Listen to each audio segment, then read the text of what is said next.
Vous écoutez Causerie d'experts, votre podcast dédié à la préparation physique et la préparation mentale pour les arts martiaux. Retrouvez chaque semaine un expert qui vous donne ses astuces pour vous améliorer. Retrouvez-nous sur notre chaîne YouTube Corps et Esprit Martial, sur la plateforme podcast de votre choix, ou pour ne louper aucune actualité et avoir accès à nos ressources gratuites comme les 3 e-books écrits par 15 experts internationaux sur le thème 3 conseils pour faire évoluer votre pratique, ou encore votre méthode de souplesse dédiée aux arts martiaux et sports de combat, nous vous invitons à nous retrouver sur le blog Corps et Esprit Martial. Tous les liens sont en description. Bonne écoute!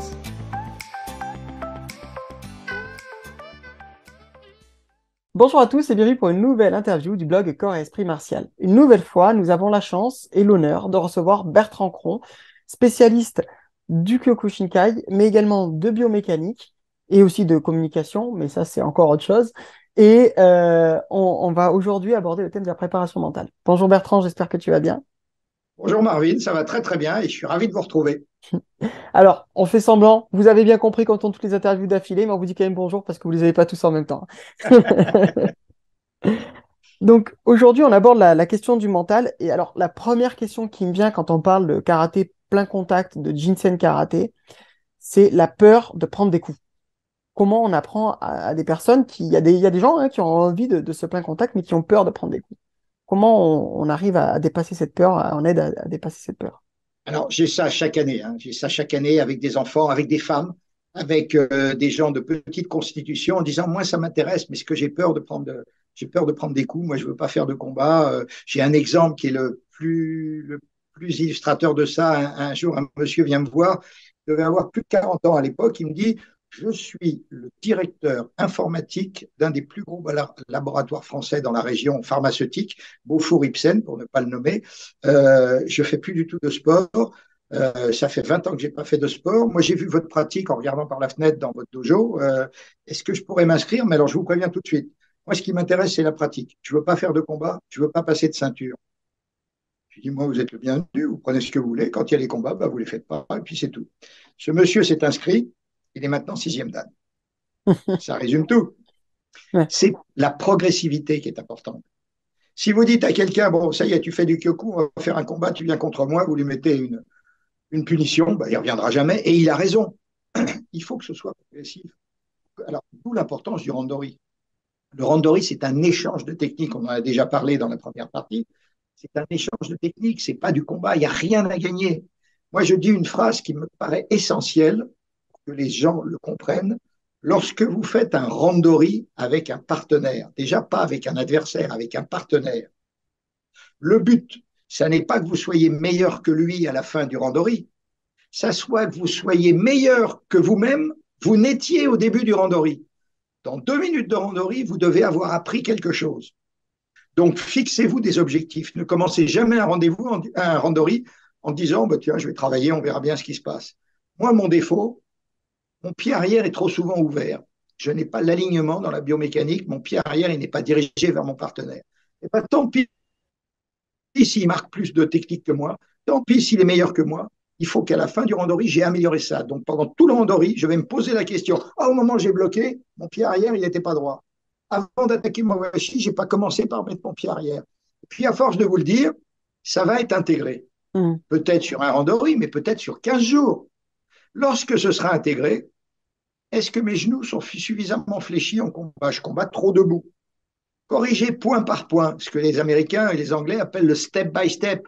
On ne monte pas au 3e étage en sautant du rez-de-chaussée au 3e étage. On prend une marche, puis une marche, puis une marche. Donc, servez-vous de cette notion pour utiliser le randori.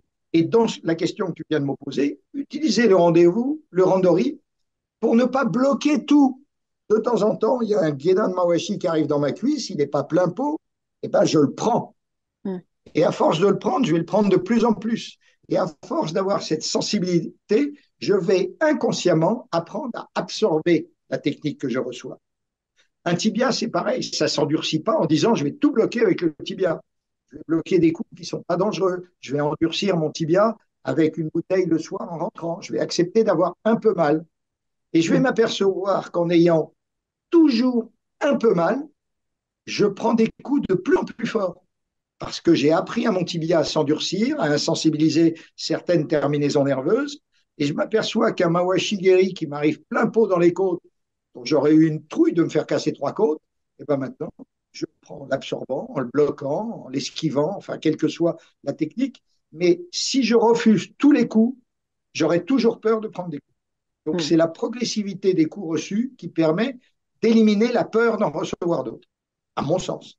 C'est marrant, ça, je me permets un parallèle, c'est avec Richard Douyeb, on a écrit un livre à plusieurs mains, et du coup, il donnait des conseils pour apprendre à gérer le stress en agression, et il disait exactement le même conseil, c'est-à-dire commencer tranquillement, la personne qui va se faire agresser, on va commencer tout doucement, peut-être qu'on va juste lui tenir le revers, et puis petit à petit, on va mettre un peu d'agressivité, on va crier, on va... Et donc, effectivement, c'est un conseil que je trouve très, très intéressant et très Un pertinent. exercice qui s'applique à ça en Jisen karaté, un coup qui fait très peur, c'est le coup de poing remontant, le shitatsuki ou bratsuki, ça dépend du style dans lequel on l'appelle, parce qu'on va le prendre au foie, à la rate ou au plexus, et quand on le prend à dos décontracté, eh ben, ça entraîne un chaos, un blocage respiratoire. Et la première fois que ça nous arrive, on s'est tous dit, je vais mourir. C'est fini, je respirerai plus de ma vie. Puis ça revient 30 secondes après. Eh ben, vous prenez un partenaire, vous mettez à distance de frappe, et vous mettez des tout petits shitas, Hmm. pas forts, en apprenant à contracter les abdos de la manière correcte au moment où le coup arrive, pas tout le temps, Hmm. au moment où le coup arrive. Et puis au fur et à mesure, avec votre partenaire et en fonction du niveau de votre partenaire, frappez de plus en plus fort. Et vous finissez au bout de quelques semaines par vous apercevoir que vous pouvez prendre un shitatsuki donné pleine puissance et ne pas avoir de blocage respiratoire, avoir une petite douleur, mais qui disparaît dans les 15 secondes qui suivent. Donc, c'est la progressivité. Et ça, c'est un exercice de progression. Et c'est pareil pour les Gedan Mawashi, les low kicks, dans les cuisses. Progression, progression, progression. Et vous n'aurez plus peur de prendre des coups. Est-ce que tu penses que justement c'est aussi une bonne façon pour apprendre à frapper? Parce qu'il y a une deuxième peur, c'est celle de faire mal au partenaire. C'est exactement la même chose. Donc, il faut d'abord apprendre à frapper en contrôlant, en expliquant aux pratiquants qu'il suffit qu'ils mettent quelques centimètres de plus pour que la frappe soit efficace, mais ne pas faire mal. Donc, contrôle parfait. Ensuite, il faut frapper dans des PAO. Là, on ne peut pas faire mal et on peut libérer sa force en disant ah ben là, je peux me défouler. Pour les enfants, c'est absolument fabuleux, hein. La frappe dans le vide doit être identique à la frappe sur cible pour ne pas dire ah bah oui mais là dès qu'il y a quelqu'un j'ai peur de me faire mal. Et puis ensuite de ça on peut travailler avec des protections de corps, on a moins peur de frapper parce que la cuisse, les abdos, un plastron sont protégés. Moi j'aime pas trop ça parce que ça change les distances, ça change la notion de frappe elle-même. Et puis après on peut demander aux gens de faire des randori en appuyant de plus en plus sans aller jusqu'au Jisen combat, jusqu'à la mise hors combat, mais en appuyant de plus en plus. Et on s'aperçoit qu'on frappe et on est persuadé qu'on va faire mal et que l'autre ne réagit pas. Donc ça fait perdre petit à petit la peur du coup qui va faire mal. Et ce qui fait perdre aussi, c'est les coups qu'on reçoit. Parce qu'on s'aperçoit, oh là là, si je lui avais mis ça, je lui aurais fait très mal. Et en fait, il ne me fait pas très mal parce que j'ai appris à l'absorber, donc je peux faire la même chose. Mm. C'est aussi une notion mentale très importante. Et justement, en fait, c'est-à-dire que tu parles d'absorber, ça demande un certain relâchement, en fait, d'être absorbé. Si on est complètement gainé et que on va tout prendre plein pot, Oui. comment travailler ce relâchement? Alors là, malheureusement, en explication, dans une interview, je pense que je vais avoir énormément de mal parce que ça repose sur toute la biomécanique, justement. Il faut que chaque articulation joue un rôle d'amortisseur. Vous enlevez les amortisseurs et les suspensions sur une voiture. À Mm. chaque bosse, prenez toute la répercussion du sol. Vous remettez les amortisseurs ont un rôle d'absorption. Et ben, dans le corps humain, chaque articulation peut avoir un rôle d'amortisseur. Et ça s'enseigne petit à petit Mm. en comprenant d'abord les appuis, ne jamais être en appui sur les talons parce qu'on enlève l'amortisseur cheville. Ne jamais avoir de genou tendu parce qu'on enlève l'amortisseur genou.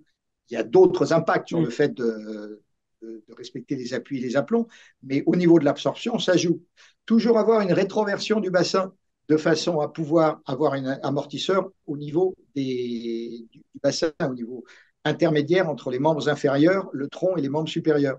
Donc tout ça, malheureusement, venez à mes stages de biomécanique, ils sont toujours gratuits. C'est dans ces stages que vous allez le comprendre. Et Mm. puis, essayez des choses. Frappe-moi de plus en plus fort, de façon à ce que je me rende compte si j'arrive à absorber sans esquiver, sans refuser la technique. Bien entendu, pas plein pot, mais de plus en plus fort. Il y a un moment où j'y arrive plus. Alors pourquoi? Parce que ça me fait trop mal, parce que j'ai mal préparé mon corps, ou parce que je ne sais pas utiliser les amortisseurs de biomécanique qui sont constitués par mes articulations. Ça, c'est de l'enseignement progressif, mais ça se fait en travail à deux, quoi. C'est complètement impossible d'aller plus loin que les quelques explications que je viens de te donner. Mais ça donne Pour déjà ça. des pistes de réflexion pour ceux qui en cherchent, Oui. et c'est toujours enrichissant. Et d'un point de vue mental, le fait d'être disponible, de pas, parce que ça, c'est quelque chose que je vois souvent quand on passe en plein contact.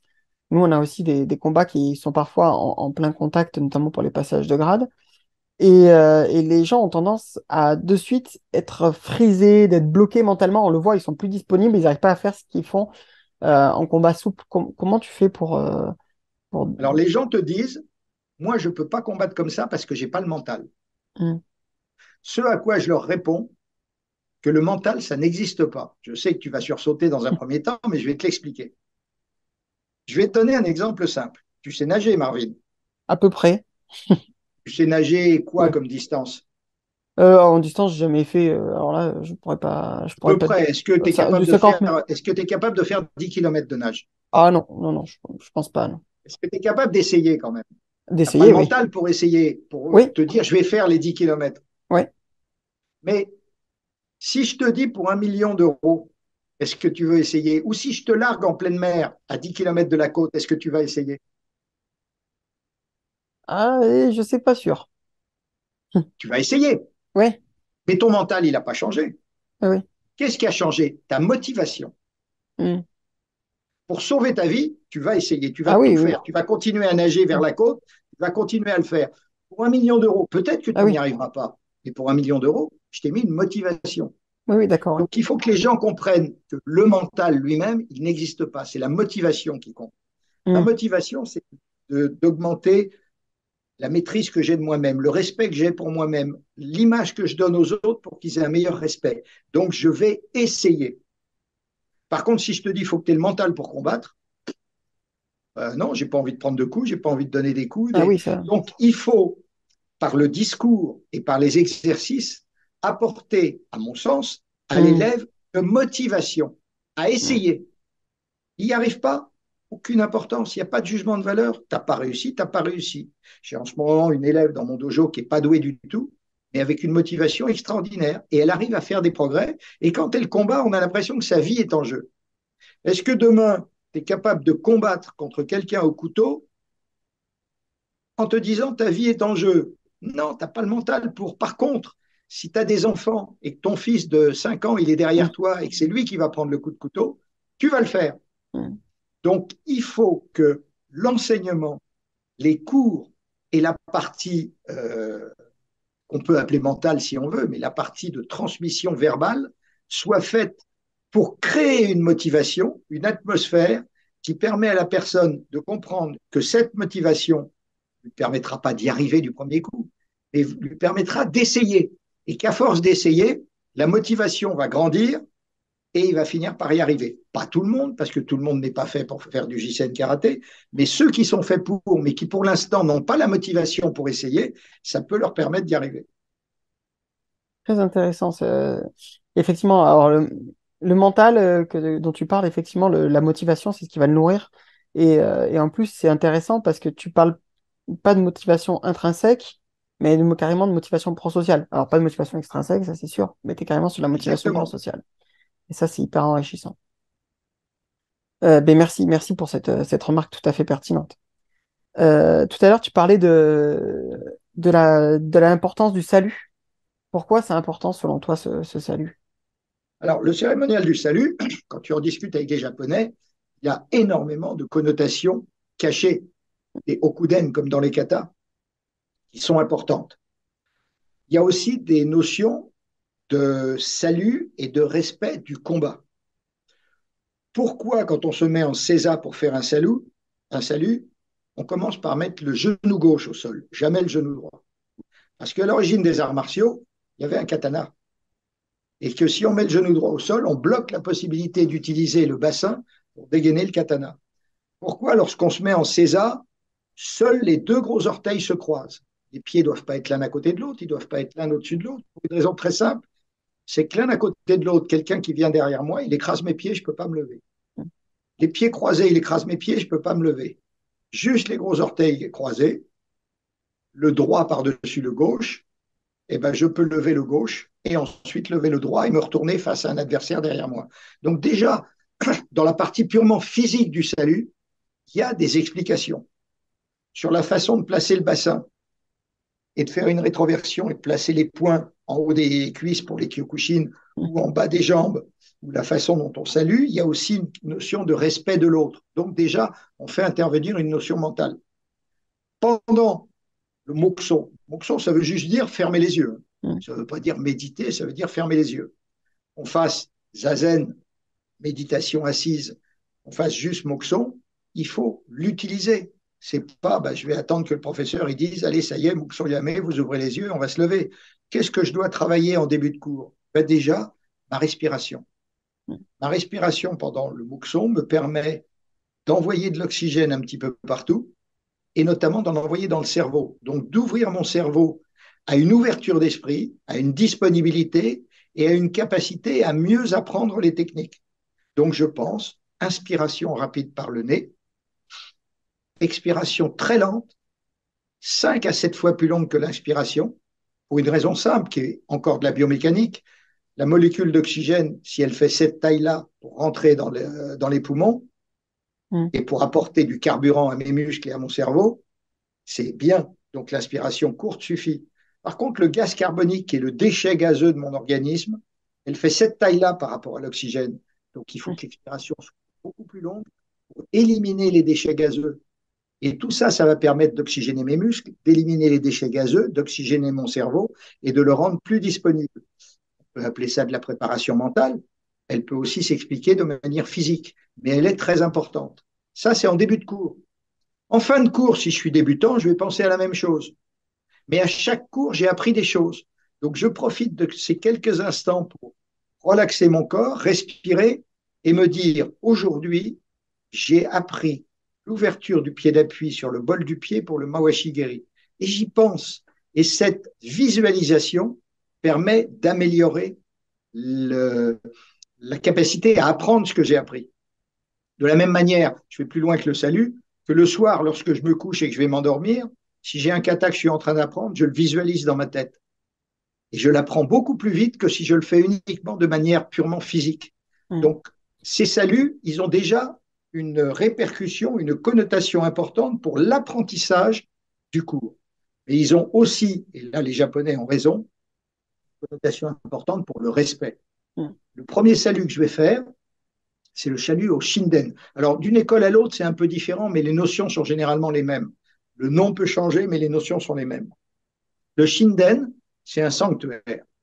Généralement, le mur que je salue, ne sont représentés sur ce mur que des personnes qui sont décédées, qui ont permis à mon art martial d'exister. En Kyokushin, généralement, on a bien entendu Maître Oyama et quelquefois on a Maître Sawai, le fondateur du Taikiken. Mais on peut avoir, si mon professeur principal avait été décédé, je peux mettre une photo de lui sur ce mur, sur ce kamisa, sur ce mur d'honneur. S'il y a d'autres photos à mettre de gens qui sont vivants, elles sont sur les autres murs. Moi, je ne mets jamais de photos de moi dans mes dojos, et il y a des gens qui mettent des photos d'eux sur les autres murs, parce que c'est normal de les respecter aussi. J'ai des instructeurs que j'ai formés, qui ont leur propre club, qui mettent une photo de moi sur les murs latéraux, mais ils ne le mettent pas sur le Shinden, parce que pour l'instant, je pense que je suis encore vivant. Ils le mettront peut-être plus tard, le plus tard possible, si possible. Donc, ces gens-là, on les respecte, donc on les salue en pensant tranquillement à eux, en faisant un salut pour le Jisen Karaté, qui est un salut martial. Je mets d'abord le poing gauche, puisqu'on est majoritairement droitier, pour garder le poing droit disponible. Puis je mets le poing droit, je salue, mais je salue en gardant une vision périphérique. Je ne relève pas la tête elle est droite, mais je garde une vision sur tout ce qui se passe à 1,50 m autour de moi. Tout ça, c'est des notions qui me permettent de travailler mon mental et de travailler ma notion de combattant, de guerrier. Et quand je reviens, je commence par le point droit pour qu'il soit libre le plus vite possible. Le point gauche et je me remets droit. Et ça me fait mal quand je suis débutant. Ça me fait mal dans le dos, ça me fait mal aux chevilles qui sont écrasées sur le sol. Et si je travaille ma respiration, j'arrive à me détacher de la douleur. Parce que quand je vais commencer le karaté avec des combats, j'ai besoin de me détacher de cette douleur. Donc, je travaille mon mental en travaillant, en pensant à ma respiration, en essayant de détacher mon esprit de la douleur qui pourrait perturber ma façon d'appréhender le cours ou de terminer le cours. Donc, il y a toutes sortes de notions de respect, de mental, de motivation, de travail respiratoire qui vont me permettre d'aller vers le cours et de libérer mon esprit pour pouvoir aussi avoir ce que j'appelle la désynchronisation neuronale. Bloquer une technique et frapper en même temps, ou bloquer une technique avec le tibia sur un low kick qui arrive et en même temps mettre un tsuki, c'est pas physiologique.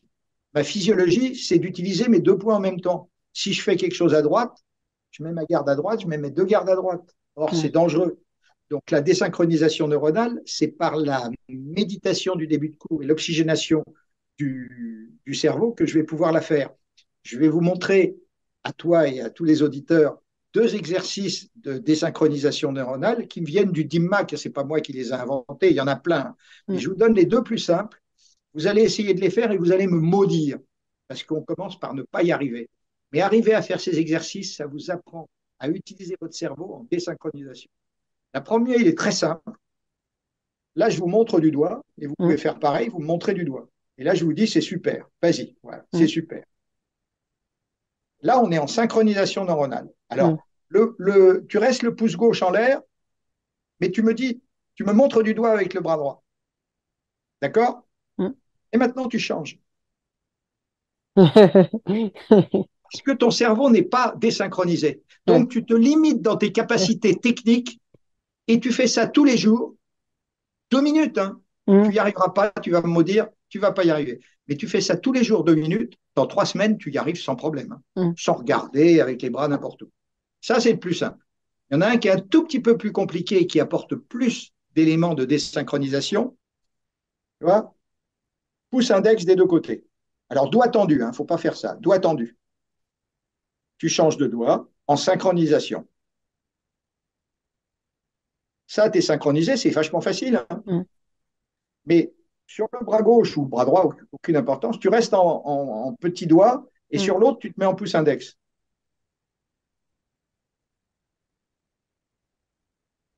Quand tu arrives index d'un côté, tu dois arriver petit doigt de l'autre côté. Ouais. Ok. Ça apprend à ton cerveau à se désynchroniser. Alors au début, tu es obligé d'y penser. Le conseil que je donne pour cet exercice, c'est surtout de ne pas regarder vos doigts. Parce que c'est vos yeux qui travaillent. Vous pouvez le faire les yeux fermés, plus ou moins vite, en mettant des rythmes différents. Et petit à petit, ton cerveau droit et ton cerveau gauche apprennent à couper la scissure qu'il y a au niveau du pont entre les deux et à être capable de travailler quelque chose à droite et quelque chose à gauche. Il n'y a pas très longtemps, j'ai fait cette formation de biomécanique pour des élèves infirmiers qui me disent, mais de temps en temps, on est dans la merde parce qu'il y a un flacon qui est en train de tomber. En même temps, il faut faire quelque chose avec le patient. Qu'est-ce qu'on fait? C'est quoi la priorité? Eh ben, il y en a qui m'ont téléphoné après la formation en disant, maintenant, je tiens le patient et je prends le flacon. Alors qu'avant, il fallait que je sacrifie un des deux. Donc, la désynchronisation neuronale, on l'utilise tous les jours si on veut se former à ça. Mais c'est encore un travail mental, puisque c'est le cerveau là qui travaille, hein, ce n'est pas les pouces, qui permet d'améliorer le travail technique et bien entendu le travail de combat. Et il y a, alors là, c'est une petite astuce que je donne aussi pour travailler cette désynchronisation. La musique aide beaucoup. Bien les sûr. instruments de musique. Et je vais te le prouver encore plus, ce que tu viens de dire, c'est que dans les stages, quand je vois quelqu'un qui tout de suite arrive à faire de la désynchronisation neuronale avec ses doigts, tu dis, tu fais du piano? Oui. Parce que faire quelque chose à droite, écouter de la musique et en même temps faire autre chose, c'est aussi de la désynchronisation neuronale. Tu as complètement raison. Tu parles beaucoup de visualisation, tu en as parlé dans les autres interviews, celle de Yashima, dont on a abordé la préparation physique tout à l'heure. Est-ce que pour toi, la visualisation est un outil important à utiliser et comment on doit l'utiliser en tant que pratiquant? Ah, mais il n'est pas important, il est incontournable. Là, on parle de visualisation dans le karaté. Moi, j'ai eu l'occasion, lorsque je travaillais à l'INSEP, et puis de temps en temps, je côtoie des sportifs de haut niveau, dans d'autres domaines qui n'ont aucun rapport. Il n'y a pas longtemps, j'ai discuté avec un très grand champion de descente en ski de boxe et en ski de bosse et en ski acrobatique. Et je lui disais, mais tu arrives sur une nouvelle piste, tu as été la tester, tu l'as descendue à pied, tu regardes tout, et comment tu vas faire pour la descendre? Ah, mais avant de la descendre, je la descends dans ma tête en visualisation, les yeux fermés, au moins 20, 30 fois. J'ai fait, moi, du rallye sur route, du rallye sur terre. J'ai discuté avec les pilotes. À force d'écouter leurs copilotes, ils visualisent Hum, virage 30 degrés droite. Ils le visualisent. C'est pas juste de savoir qu'il y a 30 degrés. Et les mains font tourner le volant en fonction de la visualisation. Pour nous, en karaté, on a un exercice de visualisation très courant et très important. C'est que quand on fait des tsuki dans le vide, quand on fait des enchaînements dans le vide en Ido-Gecko, quand on fait un kata, on ne doit jamais faire une technique en disant ben oui, je fais des tsuki. Ben, j'espère que ça ne va pas durer trop longtemps parce que ça ne m'amuse pas. Non, chaque tsuki doit être meilleur que le précédent. Chaque tsuki, je visualise une planche ou un partenaire en face de moi. Je cherche à mettre du kimé, je cherche à améliorer ma technique et je visualise. Parce que sinon, qu'est-ce qui se passe dans les katas? Par exemple, dans les katas, il y a des tsuki shudan et d'autres qui sont jodan. Et on s'aperçoit qu'il y a plein d'élèves qui les montent bêtement, alors quelquefois à l'extérieur ou au niveau de l'épaule. Quand ils mettent un Tsuki Shudan, ils doivent visualiser où est le plexus et uniquement le plexus du partenaire virtuel. Le combat, il est réel, il n'est pas virtuel, hein. Il n'est pas imaginaire, le combat, il est réel. Donc, ils doivent visualiser le plexus, ils doivent visualiser le menton pour un coup de Jodan. hum. Et à force de visualiser, le jour où ils auront besoin de faire une technique, ils la feront beaucoup plus facilement parce qu'ils l'auront tellement visualisée qu'elle partira presque en automatisme. Je me souviens très bien avec qui c'est arrivé la première fois que ça m'est arrivé. J'étais en train de combattre en Jissen avec mise hors combat et j'ai vu le gars tomber KO avec mon tibia au niveau de la tête avant que mon mawashi parte. Et Hum, quand il est arrivé, il a pris pleine tête et il est tombé. Parce que cette visualisation crée le réflexe de départ de la technique hum. et on arrive à créer ce que les Japonais appellent l'anticipation. Mais l'anticipation, ça n'existe pas. On ne peut pas faire quelque chose avant que l'autre l'ait fait. Mais par contre, on peut le ressentir. Et c'est par la visualisation qu'on le ressentit. D'où l'importance de ne jamais faire une technique dans le vide, un enchaînement en déplacement ou un kata ou une projection dans le vide, sans ressentir quand on fait une projection. Là, tu vas le savoir beaucoup mieux que moi parce que je travaille depuis très longtemps plus les préhensions, mais on doit avoir la sensation, quand on le fait dans le vide, de ressentir le poids du partenaire pour ensuite s'apercevoir que le poids n'existe plus et que la technique passe très bien. Nous, on a des projections dans les katas. Hein. Hum, Et dans les katas, si elle est techniquement bien faite et qu'on l'a visualisée, le jour où on l'a fait, bah, le gars, il tombe. Alors que si on l'a fait mal, bah, ça ne marche pas. hum. Ok, donc ça c'est vraiment intéressant, mais ça pose une question, c'est-à-dire qu'il faut quand même avoir un certain ressenti du partenaire. Un débutant ne peut pas visualiser du coup. Alors, pour visualiser, il y a le travail à deux.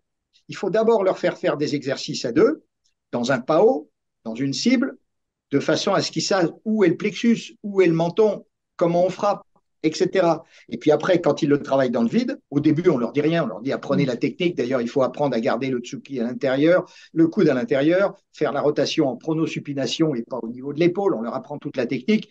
Là, on leur demande pas de visualiser. Par contre, dans la deuxième année, dès qu'ils commencent à avoir une ceinture, la première ceinture, ils doivent avoir suffisamment appris la technique pour pouvoir visualiser. Moi, je pars du principe, quand je fais passer une ceinture, si par exemple au programme de la ceinture, il y a Mawashi Geri Shudan, hum. tu dois savoir ce que c'est qu'un Mawashi Geri Shudan et en connaître la biomécanique. Quand tu passes la ceinture suivante, tu repasses la précédente. Moi, je ne fais pas passer ceinture par ceinture. À chaque fois, on repart à ceinture blanche. Mais quand tu fais les techniques de la ceinture précédente, tu dois les faire parfaitement et on doit ressentir ta visualisation. Et puis à la troisième ceinture, celle de la première, tu dois les faire avec efficacité. Donc il y a aussi une progression dans la façon de procéder à la technique. C'est Et marrant ça, parce qu'en c'est... fait, Vas-y, je t'en prie. non, je dis c'est marrant parce que c'est la même chose dans notre école du coup. On reprend toujours les mêmes techniques. Mais c'est la même chose dans tous les sports et dans tous les arts martiaux. Comme on disait tout à l'heure, il n'y a pas de mauvais arts martiaux, il n'y a pas de mauvais sport, il n'y a que des mauvais professeurs. Et ça, si je peux me permettre de faire un reproche très humblement, c'est que dans les écoles des cadres, ça n'est pas enseigné. Hum, On leur apprend à connaître par cœur les règlements de la Fédération française de karaté, tout ce qui fonctionne, on leur apprend un peu de pédagogie, mais on leur apprend pas une pédagogie profonde. Maintenant, d'un autre côté, je comprends aussi le principe général qui est que quand on dirige une fédération française, et Francis Didier fait un travail extraordinaire à ce niveau-là, le but, c'est pas d'avoir 250 000 champions, c'est d'avoir 250 000 pratiquants qui permettent à une élite de Mm. pouvoir affronter les coups des championnats du monde, la préparation, etc. Donc, former des professeurs en se disant on ne va pas former que des grands professeurs, ça ne me perturbe pas plus que ça. D'ailleurs, tout le monde n'est pas capable d'être un grand professeur. Donc, comme tout le monde n'est pas capable d'être un grand pratiquant, il faut qu'il y en ait pour tout le monde. Donc, ça n'est absolument pas péjoratif quand je dis que c'est le rôle d'une fédération de développer une masse, d'avoir un maximum de ceintures noires. Je me souviens une fois, Francis Didier, avoir dit à un déjeuner où j'étais, de dire, moi, ce que je voudrais, c'est qu'à chaque repas dominical dans toutes les familles de France, il y a une ceinture noire de karaté. C'est notre meilleure image Mm. parce qu'elle parlera du karaté et elle donnera des envies à d'autres. Maintenant, qu'il y ait un champion d'Europe à chaque repas familial, c'est pas possible. Mm. Donc, mon rôle de président de fédération, c'est de former une élite, d'aller chercher des titres, des médailles, des résultats, ce qui fait remarquablement bien. Mm. Mais pour ça, il faut qu'il y ait une masse. S'il n'y a pas de masse, ça ne marchera pas. Et dans ton dojo, c'est pareil. Tu as des bons combattants, tu as des ceintures noires, tu as des débutants, tu as des gens qui vont arrêter le karaté. Mais si chaque année, il n'y a pas une nouvelle masse de gens qui s'inscrivent, qui se licencient et qui essayent de pratiquer, eh ben, tu ne développeras jamais parce qu'il n'y aura pas de nouveaux qui iront à long terme et tu n'auras pas les élèves gradés pour entraîner les autres. Tout à fait. Il faut qu'il y ait la masse pour pouvoir entraîner ceux qui veulent rester longtemps. C'est une obligation. Mm. Est-ce que toi, à titre personnel, tu as une pratique interne? Ah, énormément. Moi, à chaque fois que je peux, je travaille le taïkiken. J'aime pas la pratique statique. Dans le taïkiken, il y a une Mm. partie qui donne l'impression d'être très interne, qui est par exemple Oui, la posture de Ritsuzen. l'arbre. Ouais.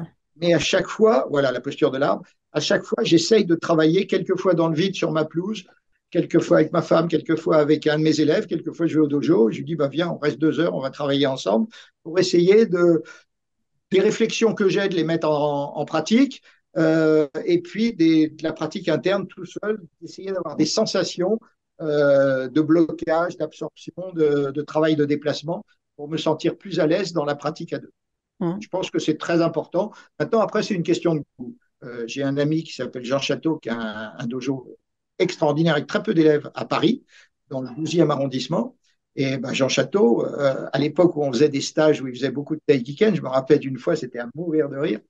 On était au bord de la mer dans un stage et Jean allait se mettre face à la mer sur une petite dune et il faisait la posture de l'arbre, Ritsuzen. Et il était capable de rester 2 heures. Et il y avait un stage de l'équipe junior numéro 1 d'Angleterre de football. Mm. Et les gars le regardaient comme ça.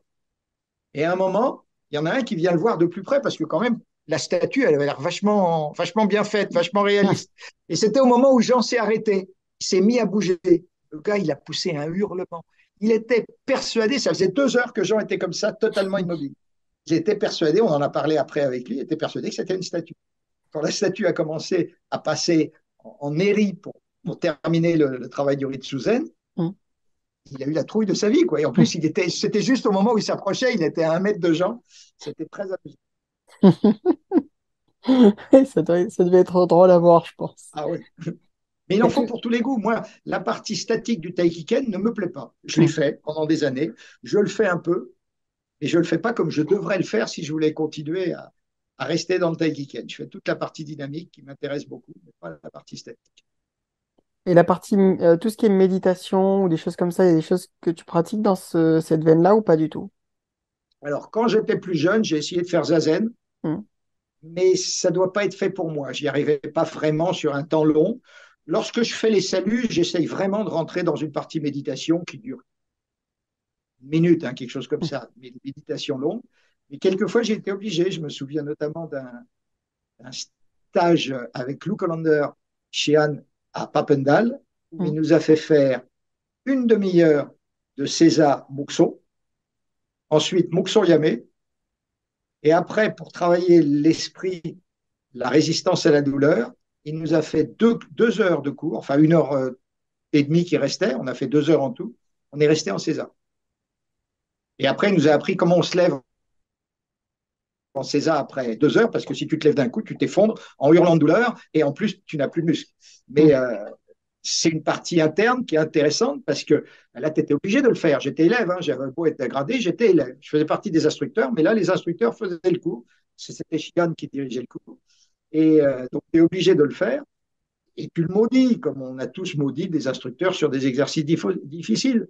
Par contre, après, dans les semaines qui suivent ou dans les jours qui suivent, tu comprends ce que ça t'a apporté. Mm. Ça t'apporte des choses dans le reste de ta pratique. Justement, est-ce que tu penses que c'est intéressant de faire des exercices qui nous sortent de notre zone de confort, qui nous... Oui, euh, oui, c'est certainement intéressant parce que ça nous fait rentrer des notions qu'on n'est pas capable de rentrer. Je me souviens de mon premier stage au Japon. J'allais passer mon quatrième dan.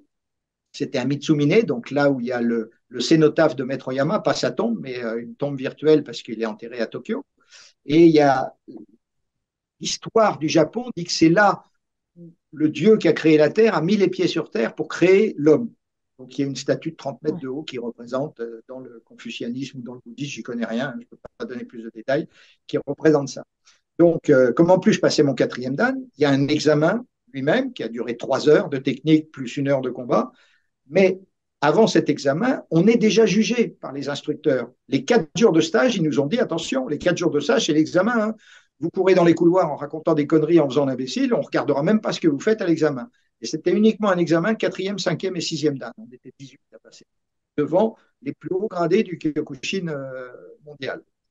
Et ben, pendant tout cet examen, pendant tout ce stage, on est obligé de tout accepter et de faire attention à tout. Mais ça nous apprend des choses, y compris à la fin du stage, où c'était en plein hiver, hein, c'était au mois de novembre, c'était juste après les championnats du monde de 99. Et il y a certains jours, il neigeait, et ils font exprès de nous déstabiliser. Il y a 2 choses qui m'ont marqué. On va se coucher le premier soir, et ils nous disent, demain matin, on vient vous réveiller à 7 heures, et on va s'entraîner dehors. Dormez bien. Et ils viennent nous réveiller à 5 heures, donc en plein sommeil, puisque l'organisme s'est dit, on est peinard. Et puis on a été s'entraîner sous la neige. Ensuite, on a fait une cérémonie Shinto après 1 heure d'entraînement sous la neige. Il faisait -2, -3, hein, pas une catastrophe. Enfin, il faisait pas chaud.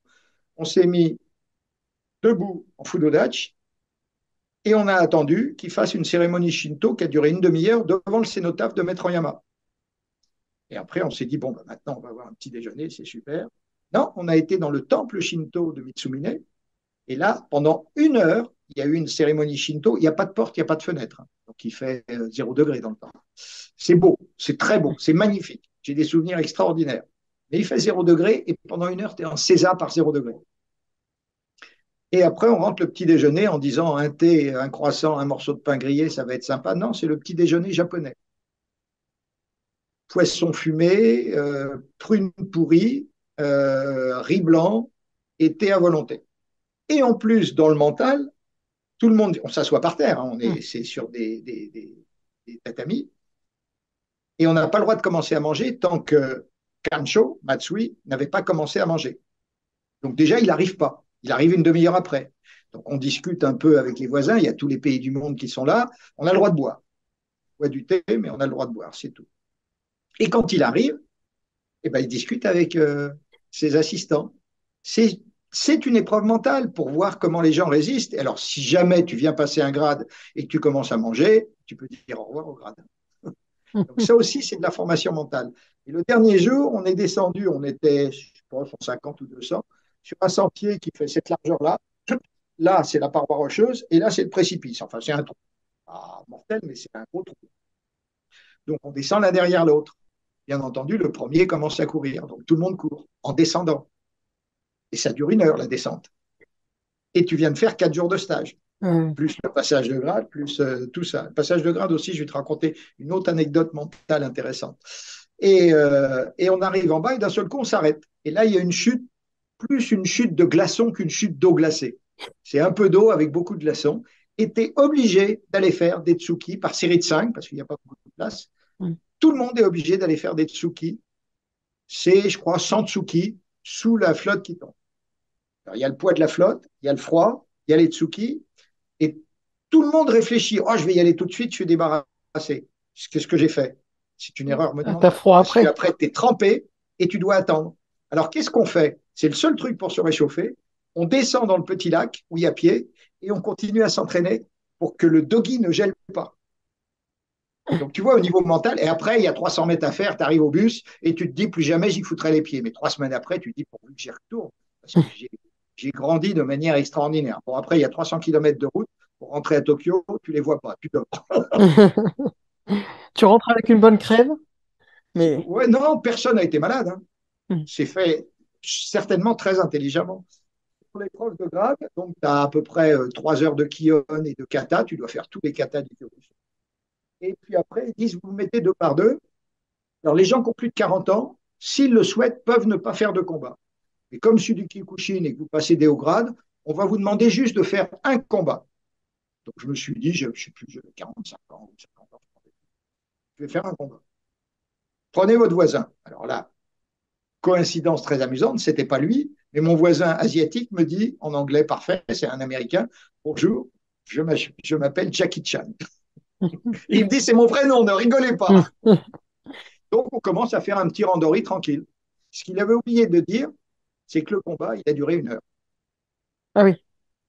Pour voir comment notre cerveau allait s'adapter, parce que forcément, il y a des moments, bah, tu prends des coups, même en faisant attention, tu accélères, tu ralentis, tu es fatigué, tu dis j'y arriverai plus. C'était pour juger encore une fois le mental dans la pratique. Mm.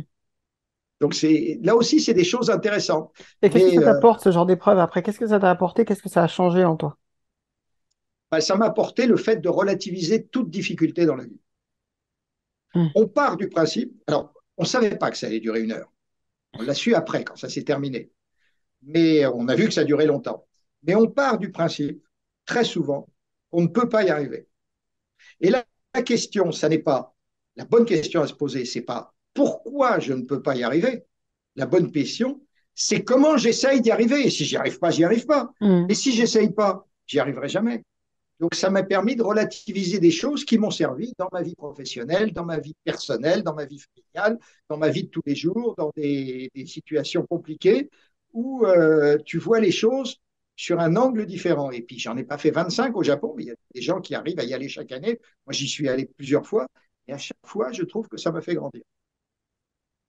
Mais félicitations, merci pour ce retour, pour cette expérience qui est fabuleuse. Dernière question avant de conclure. Tu as 3 minutes, tu as un combattant qui va combattre dans 3 minutes. Qu'est-ce que tu lui conseilles de faire? Alors, premièrement, d'oublier le combat qui va suivre, d'essayer de faire, pas le vide, parce qu'on ne peut pas faire le vide, mais je discute beaucoup avec lui. J'ai eu ça il y a 3 jours avec une jeune élève qui a commencé le karaté cette année, qui a fait une compétition interne, puis une première compétition externe où elle n'a pas brillé, mais elle a pris des coups, elle sait que ça fait mal, et elle m'a dit, je veux refaire celle qu'il y a, qui est un Open national, Kyokushin, par catégorie d'âge, bien sûr. Elle doit avoir 14 ans, hein, donc elle n'est pas encore mentalement très, très, très formée. Elle m'a dit, ça m'a plu, je veux refaire pour voir si vraiment je suis fait pour ça ou pas. Mais par contre, dans ma catégorie, il y a une jeune fille de notre dojo, qui est une amie à elle, qui se connaissent très, très bien, qui fait 20 centimètres de plus, qui est très, très forte et qui fait très mal. Je lui dis, c'est pas grave, tu la rencontreras en finale. Vous êtes chacun dans un tableau, débrouillez-vous pour vous rencontrer en finale. Puis si tu perds, tu perds. L'important, c'est ce que tu auras gagné toi, c'est Mm. pas le fait d'avoir une coupe. Et donc, elle arrive en finale. Déjà, elle était très heureuse, hein. Et elle gagne ses combats avant la limite, en plus. Donc, elle commence à être capable de frapper, elle qui a peur de faire mal. Mm.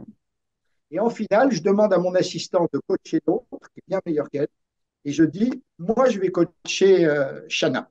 Elle s'appelle Shana.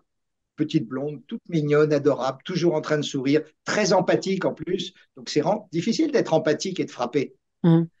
Et donc, elle avait son combat dans 3 minutes. Je lui dis, mais oublie le combat, ça n'a aucune importance. Ce qui est important, c'est qu'à la fin du combat, tu sois contente de ton combat, que tu aies gagné ou pas de ton combat. Tu sais que tu ne peux pas la battre, mais je te certifie qu'aujourd'hui, tu vas la battre.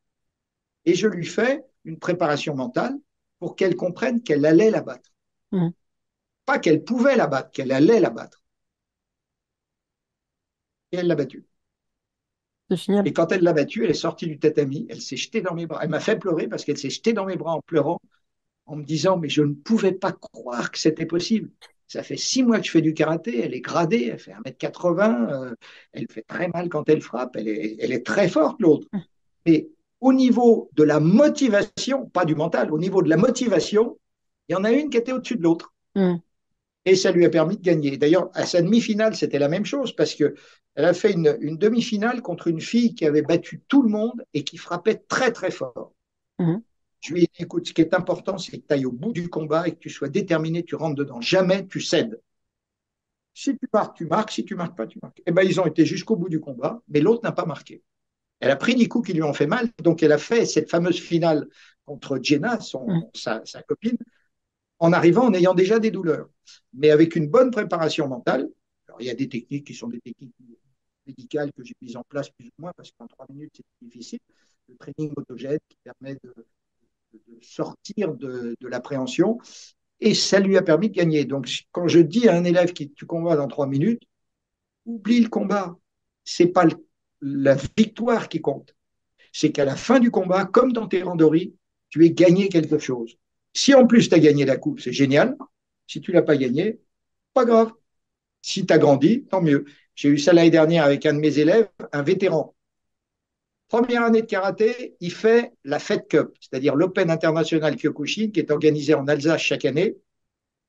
Et il tombe contre un gars qu'il ne connaît pas, un gars qui venait de Corse, mais qui était polonais. La Pologne, c'est un des meilleurs pays d'Europe en Kyokushin. Donc il me dit, tu le connais? Moi, je le connaissais. Je lui dis, oui, oui, je le connais, t'inquiète pas. Tu vas le battre. Le gars avait 10 ans de karaté dans les pattes. Même âge, même poids.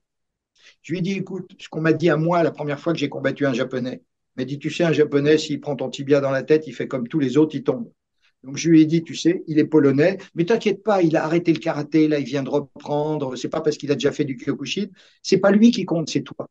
Mm. Tu commences le combat. Il combattait en Ichigeki, c'est-à-dire 3 combats de suite de 2 minutes avec 30 secondes de repos. Et c'est la somme des 3 combats qui donne la victoire. Tout ça au Mm. chaos. Je dis déjà, tu commences le combat, tu l'attends, tu lui fonces pas dessus, tu l'attends. Déjà, il va trouver ça bizarre. Il va s'approcher, puis tu as déjà travaillé le Maï et le Mikiri, tu attends le bon moment. Quand tu es sûr que c'est le bon moment, tu lui mets un Gedan Mawashi à casser un arbre. Et ne te pose pas la question si tu vas te faire mal ou pas. Il l'a fait et l'autre a eu mal. Il n'a pas descendu, mais l'autre a eu mal. Donc il y avait une domination psychologique sur tout le combat et je lui faisais une préparation psychologique et je ne l'encourageais pas en lui disant allez, vas-y, cogne à Mm. droite, à gauche, etc. Je travaillais sur sa motivation. Et ben, il a gagné. Et quand il a gagné, il est sorti en me disant mais il est débutant comme moi. Je lui ai dit non, il a 10 ans de karaté dans les pattes. Et tu viens de battre un gars qui est un gars qui fait de la compétition pendant 5 ans. Toi, tu as 1 an de karaté. Je lui ai dit, c'est pas possible, je te crois pas. Alors, il a sympathisé avec le gars, il a été le voir. Il m'a dit, c'est vrai. Il m'a Mm. dit, tu me l'aurais dit avant, j'aurais jamais gagné. Parce qu'il se serait persuadé qu'il pouvait pas le battre. Oui, oui. Il serait limité, il se serait limité tout seul. Et c'est important dans les stratégies que tu donnes. Là, il y a s'accrocher à des bases. J'attends, je fais le Mawashi Gerigedan, je sape les bases et je m'attaque à une tâche à la fois. Et ça, c'est vrai que quand il y a un stress, Exactement. une tâche à la fois. Ouais, Très intéressant. exactement. Ben, merci beaucoup, Bertrand. Est-ce qu'il y a une question que tu aurais voulu que je te pose par rapport à la préparation mentale et qu'on n'a pas abordé, un thème que tu voudrais développer? Une chose intéressante sur la préparation mentale qui est de comprendre qu'on est tous différents. Je reviens aux techniques de communication. On a tous des profils de communication différents. Un profil empathique qui fonctionne à l'émotion ne se préparera pas de la même manière qu'un profil rebelle. Rebelle, c'est quelqu'un qui action-réaction. Hmm.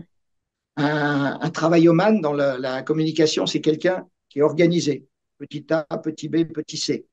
Organisation temporo-spatiale. Donc, en fonction du profil de personnalité de chacun, on doit lui apporter une préparation différente sur le plan mental, sur le plan physique aussi d'ailleurs, mais sur le plan de la motivation, on doit lui apporter d'une manière Hmm. différente.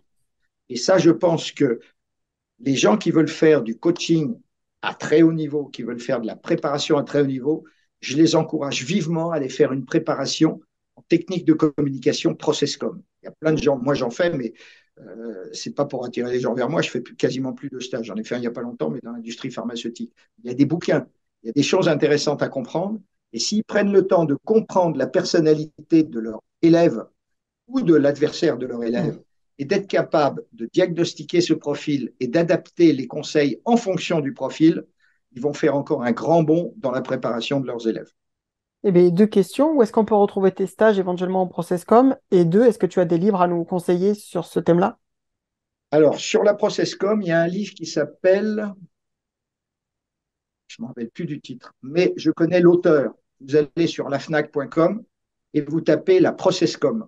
Hmm. Process, P-R-O-C-E-2-S, plus loin com. Et là, vous cherchez les livres de Gérard Collignon. Hmm. Collignon. Le premier qui apparaît, je crois que c'est Alors, L'art bouge de la pas, communication. je vais chercher tout de suite. un- Vas-y, tu vas me dire et je vais te dire si c'est le bon titre. Parce qu'il y a un titre de vulgarisation qui est très clair, très complet et très intéressant et qui peut apporter beaucoup. Comment leur dire la process Voilà, communication? tu as trouvé, c'est ça. Comment leur dire? La processcom, comment leur dire de Gérard Collignon.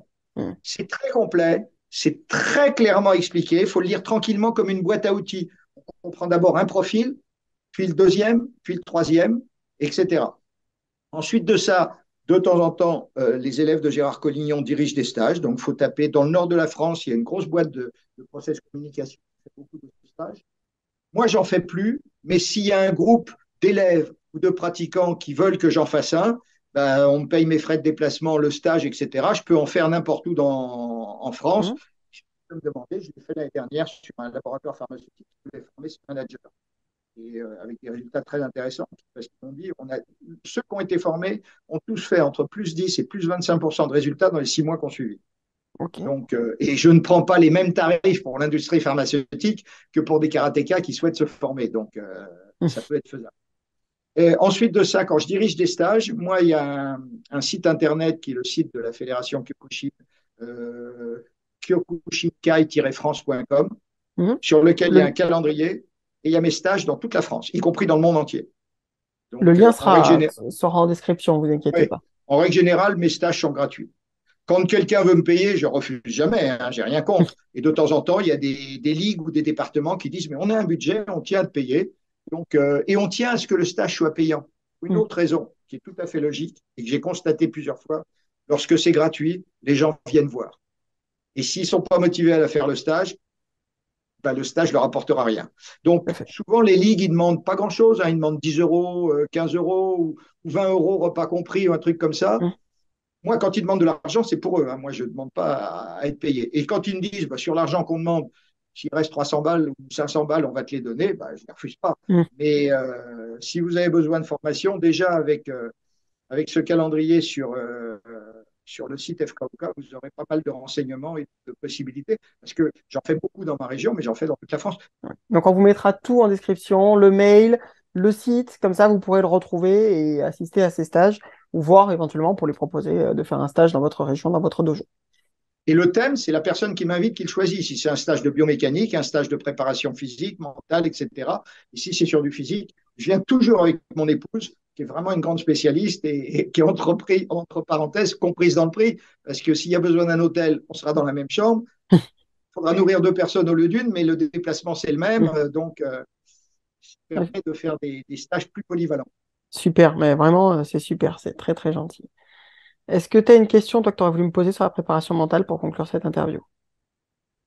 Alors, est-ce que dans la préparation mentale, il y a un axe de travail sur la préhension par rapport à la frappe? Toi, tu fais du JJB avec frappe ou que avec préhension? Alors moi, je fais du jiu-jitsu japonais, pas Ah, brésilien. japonais. Donc, il y a des frappes et de la préhension. C'est pas du JJB. Non, ouais, ouais, Ça, on est c'est complètement. intéressant. Donc, dans la préparation mentale, est-ce que tu mets une notion différente sur l'approche préhension, grappling, et sur l'approche frappe? Euh, oui et non, encore une fois. Ça va dépendre du profil et de la raison de la peur. Par exemple, il y a des gens qui ont peur de chuter. Et c'est pas la même raison que la peur d'une frappe. Il y a souvent, en grandissant, on perd, ça arrive. Alors, ce que j'ai remarqué, souvent, ça arrive aux alentours entre 10 et 12 ans. Souvent, on perd le contact au sol. Et donc, ben, aller au sol, c'est compliqué. Donc, tout ce côté-là, parce que normalement, il y a des techniques de préhension amènent à aller au sol. Donc, là où il y a vraiment peur, c'est là-dessus. C'est chuter, tomber, à la limite tomber avec le partenaire. Qui... Donc, cette appréhension-là, je vais pas la gérer de la même façon que l'appréhension de la frappe. L'appréhension de la frappe, on va la gérer, comme tu l'as expliqué très bien, par une désensibilisation progressive à la chute. L'appréhension au sol aussi, avec des outils qui le permettent, comme les gros tatamis, par exemple, dans le cas des chutes. Mais il y a aussi une habitude qui doit venir au sol. C'est-à-dire reprendre l'habitude aux gens de leur dire d'aller au sol, de se mouvoir au sol, donc avec tous des exercices. Reprendre contact avec le sol et se dire ben, se lever, descendre, parce qu'il y a des gens pour qui c'est compliqué aussi. Des fois, il y a des personnes qui ont 40 ans. Oui. Et alors, est-ce que socialement, dans notre vie européenne où la notion d'hétérosexualité, de sexualité existe dans notre inconscient, est-ce que socialement, tu as besoin de lutter aussi sur le fait d'être capable de prendre quelqu'un et de se coller à lui avec un autre homme pour un homme, avec une autre femme? Est-ce que c'est quelque chose qui intervient? Parce que je me suis toujours posé la question si, s'il n'y a pas une connotation négative sur le fait d'avoir un contact physique, même si c'est dans l'art martial, Bien je sais sûr. qu'il n'y a rien derrière, si c'est important ou pas, si ça intervient dans le mental de la pratique préhension. Alors, là-dessus, je vais répondre en plusieurs temps. Le premier temps, c'est déjà tout ce qui pourrait être gênant, c'est-à-dire qu'il y a quelqu'un qui a une attirance, notamment quand on a des ados, mais pas que, hein, il y a des gens qui pourraient avoir une attirance, mais il faut faire très attention, voilà, qu'il n'y ait pas des attouchements ou des choses comme ça. Oui, Ça peut paraître anodin, mais c'est quand même quelque chose sur lequel il faut être ça existe dans les arts martiaux, c'est sûr. je pense qu'il y en a, enfin moi ça m'est déjà arrivé d'avoir un élève qui avait des comportements étranges. Je l'ai remarqué. J'avais eu aussi une remarque une fois disant mais si j'aime pas trop faire du sol avec lui, alors je savais pas pourquoi. Je l'ai recadré, ça s'est arrêté. Hum. Mon enseignant, lui, a dû exclure déjà une fois une personne, ça lui est arrivé parce que son comportement n'était pas adapté. Après, pour ce qui est de la peur de se coller, je l'ai rencontré. Alors, j'ai la chance d'avoir enseigné à des personnes qui ne sont pas neurotypiques, notamment trouble du spectre autistique. Et donc, ce genre de personnes souvent n'aiment pas le contact. Et donc, c'est arrivé avec deux personnes qui étaient dans le groupe classique, hein, donc pas entre, par exemple, un groupe dans une IME ou des choses comme ça, donc avec des personnes neurotypiques. Et là, il y a tout un travail à faire aussi là-dessus et qui passe par la préparation mentale. Et disons que c'est beaucoup plus fort chez eux, mais j'utilise les mêmes Oui, techniques quand il y a des oui personnes qui ont du mal bah, à se coller. l'extrême, c'est l'autiste qui refuse tout contact et qui veut quand même pratiquer. Exactement.